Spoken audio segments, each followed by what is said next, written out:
sono Pietro Madera, psicologo e psicoterapeuta, responsabile della psicologia ospedaliera dell'ASL 9.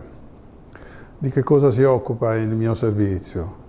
L'evento malattia è sempre un evento doloroso. A volte capita come un terremoto nella vita delle persone. Pensiamo a ricevere la diagnosi di un tumore, quante ansie, quante angosce, quante paure, quanto stress. Soprattutto poi quando questa diagnosi rievoca altri ricordi del passato, di propri congiunti, di propri parenti. Tutto questo crea quello che noi chiamiamo un distress psicologico.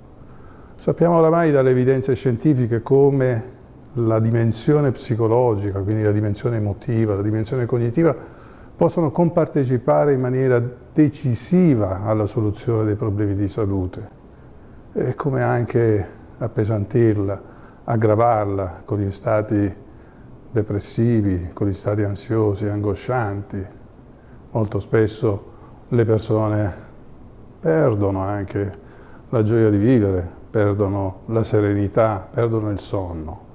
Questo servizio si rivolge non solo ai pazienti e ai familiari, ma anche al personale, attraverso consulenze individuali che noi diamo al personale, ma anche attraverso intensi momenti formativi spalmati lungo tutto il corso dell'anno.